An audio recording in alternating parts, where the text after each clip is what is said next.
السلام علیکم، شام بخیر سارے پاکستان اور پیارے پاکستان۔ مہینہ ڈیڑھ ہو گیا میرا خیال ہے، تب میں نے ایک ویڈیو کی تھی جس میں ایک جوڑے نے جب اپنی شادی کے بعد وہ سیر کے لیے گیا تو انہوں نے کسی جزیرے پر سیر کی اور وہاں پر انہوں نے ایک بوتل میں ایک خط ڈال کر لکھا، اور اس خط میں لکھا کہ اگر کسی کو یہ بوتل ملے، انہوں نے اپنا ایڈریس اور سارا کچھ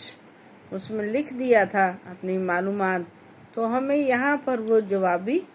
خط ضرور لکھے۔ وہ بوتل بہتی رہی، وہ جوڑا اپنے گھر چلا گیا، حتیٰ کہ اپنی زندگی کے معاملات میں غرق ہو گیا۔ انہوں نے اپنی زندگی کے بہت سال آگے بڑھائے، ان کے بچے ہو گئے اور بچے بھی بڑے ہو گئے، حتیٰ کہ 17-18 سال کے بعد انہیں ایک خط ملتا ہے جو اس جوڑے نے لکھا ہوتا ہے جن کو یہ بوتل ملتی ہے، اور مطلوبہ نمبر پر جب وہ فون کرتے ہیں، ان سے وہ بات کرتے ہیں، وہ بہت خوشی کا اظہار کرتے ہیں اور انہیں بتاتے ہیں کہ ہم نے یہ خط اتنے برسوں پہلے لکھا تھا اور بہت خوشی ہوئی کہ یہ آپ کو ملا اور آپ نے ہم سے رابطہ بھی کیا۔ چلیں، یہ تو ایک خط کی بات تھی۔ شاید اسی واقعے کو لے کر کسی کے ذہن میں آیا، یا کسی درد دل رکھنے والے کے ذہن میں کیسے یہ خیال آیا، ایجپٹ کے لوگوں نے، مصر کے لوگوں نے بوتلوں میں راشن ڈال کر، جس میں خشک آٹا، اس میں چاول، اس میں دالیں، اس میں چنے، اس میں مختلف چیزیں ڈال کر انہوں نے سمندر میں بہانا شروع کر دی کہ شاید سمندر میں بہتی بہتی یہ غزہ کے لوگوں تک جا پہنچیں اور غزہ کے بھوکے بچوں کی بھوک کو مٹانے کا سبب بن جائیں۔ اللہ نیتوں کا حال بہترین جاننے والا ہے، اور یقیناً اللہ کے نزدیک یہ ان کا پسندیدہ عمل ہی ہوگا کہ اگر وہ زور و شور سے آواز نہیں لگا سکے یا ان تک وہ نہیں پہنچ سکے تو انہوں نے ایک ادنا کوشش ہی صحیح، مگر ایک کوشش تو کی کہ کسی نہ کسی طریقے سے ان بچوں تک، ان بہن بھائیوں تک، ان مسلمانوں تک یہ کھانا پہنچ سکے اور ان کی بھوک مٹنے کا سامان ہو سکے۔ ہم نہیں جانتے کہ یہ بوتلیں وہاں پہنچیں گی یا نہیں پہنچیں گی، لیکن ہمارا ایمان ہونا چاہیے کہ اللہ تعالیٰ ضرور ان کی نیتوں کا اجر ان کو دے گا اور وہ کھانا ان تک پہنچے، اللہ کرے، اور وہ کھائیں اور وہ زندہ رہیں۔ لیکن اس بات سے یہ بات تو ضرور ثابت ہوئی کہ مسلمان ایک جسم ہے، بے حس ضرور ہو گئے ہمارے حکمران، لیکن عام انسانوں کے اندر سے انسانیت مری نہیں ہے، ان کے اندر انسانیت بھی زندہ ہے، اپنے مسلمان بھائیوں کا دکھ بھی زندہ ہے اور ان کی بھوک کا احساس بھی زندہ ہے۔ سمندر کی لہروں پر یہ تیریں گی اور یہ ضرور ان بہن بھائیوں تک ضرور پہنچیں گی، ساری نہ صحیح آدھی صحیح، کسی نہ کسی کے ہاتھ تو یہ لگیں گی، اور کم سے کم بھیجنے والے روز قیامت اللہ کے روبرو ان اپنے بہن بھائیوں کو یہ جواب تو دے سکیں گے کہ ہمارے بہن بھائیوں، جب تم مشکل میں تھے، جب تم بھوک میں تھے، ہم نے ایک ادنا ہی صحیح ہم نے کوشش کی تھی۔ جب حضرت عثمان رضی اللہ تعالی عنہ کو قید کر دیا گیا تھا اور ان تک پانی بھی نہیں پہنچنے دیا جا رہا تھا، تو حضرت علی نے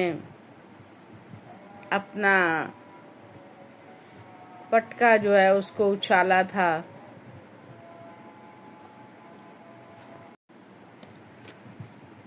انہوں نے کوشش کی تھی کہ وہ پہنچ سکے حضرت عثمان تک، لیکن وہ نہیں پہنچے تھے، لیکن انہوں نے ایک کوشش کی تھی تاکہ ان کو معلوم ہو جائے کہ علی باہر ان کے پیچھے ان کی ہمدردی میں، ان کی محبت میں آیا ضرور تھا، لیکن ظالموں نے ان کو نہیں پہنچنے دیا حضرت عثمان رضی اللہ تعالیٰ عنہ تک۔ اسی طرح آج دور ہے کہ غزہ کے بچے بھوک سے، پیاس سے نڈھال ہیں، اور ایجپٹ کے مسلمان، باقی سارے ملکوں کے یقیناً عام لوگ جو ہیں وہ چاہتے ہیں کہ ان تک غذا پہنچے، ان تک کھانا پہنچے۔ اگر رستہ کھلا ہو تو یقیناً ہر ملک سے دوائیں اکٹھی ہوں اور کھانے کا اجناس وہاں تک ضرور جائیں، ضرور لوگ پہنچے، لیکن چونکہ راستے بند ہیں۔ امریکہ جو ہے وہ اپنے آپ کو زمینی خدا سمجھے ہوئے ہے، اسرائیل جو ہے اس کی ضلالت برقرار ہے، اور ہمارے 56 ممالک آپس میں اتحاد کر کے ان کے اوپر حملہ کرنے کو تیار نہیں ہیں، تو پھر ہماری یہی حالت ہوگی، اور عام مجبور اور عام سے لوگ جو ہیں جن کے پاس نہ لڑنے کو سامان ہے نہ پہنچنے کو، تو وہ یہی کر سکتے ہیں کہ سمندر کے حوالے اپنے جذبات اور ان بچوں کی بھوک کا سامان کر دیں کہ یہ رب کریم کی ایک مخلوق ہے نا سمندر بھی، تو شاید انسانوں کو شرم نہیں آ رہی ہے، ان کو غزہ کے بچے دکھائی نہیں دے رہے ہیں جو کتوں کے حقوق بتاتے ہیں، جو گھوڑوں کے حقوق بتاتے ہیں، ان کو غزہ کے بچوں کے حقوق دکھائی نہیں دے رہے ہیں۔ تو سمندر مخلوق ہے میرے رب کی، اور اس کی لہریں تابع ہیں اس رب کے، وہ جو چاہے ان سے کروا لے، اور ہمارا اللہ پر ایمان اور عقیدہ ہے، اللہ ضرور ان کی مدد فرمائے گا، اور اللہ اپنی حکمتوں سے بے شک خود ہی سب سے زیادہ واقف ہے، اور ہم انسان ہیں، ناقص العقل ہیں، ہم اس کی حکمت سے ناآشنا ہیں۔ یہ آزمائش غزہ کے بچوں کی، غزہ کے لوگوں کی تو ہے ہی، یہ آزمائش ہماری بھی ہے، اور یقیناً جب روز قیامت ہم سے اس بارے میں سوال ہوگا تو ہم ان لوگوں میں ہوں گے جو ناکام ہوئے اس آزمائش میں، جنہوں نے وہ آواز نہ اٹھائی جس آواز کا حق تھا۔ آپ بھی اور میں بھی دعائی کر سکتے ہیں کہ اللہ ان بوتلوں کو غزہ کے بچوں تک پہنچائے، اللہ ان کی بھوک کا سامان کرے۔ میرے رب تو من سلوار اتارنے پر قادر ہے، تو یہ تیرے حکم کی تابع دنیا ہے، بے شک تو بہتر جانتا ہے اور تو بہتر حکم دینے والا ہے، تو حکم فرما اس سمندر کو کہ ان کی لہریں ایسے بہیں کہ ان کا رخ غزہ کی جانب ہو جائے اور یہ غذائی سامان ان تک پہنچ سکے۔ اللہ تعالیٰ آپ کی مشکلوں کو بھی آسانیوں میں تبدیل کرے، شنوں کو شنوں کی اجازت سے دے، چینل سے دیں اجازت، اللہ نے کے بعد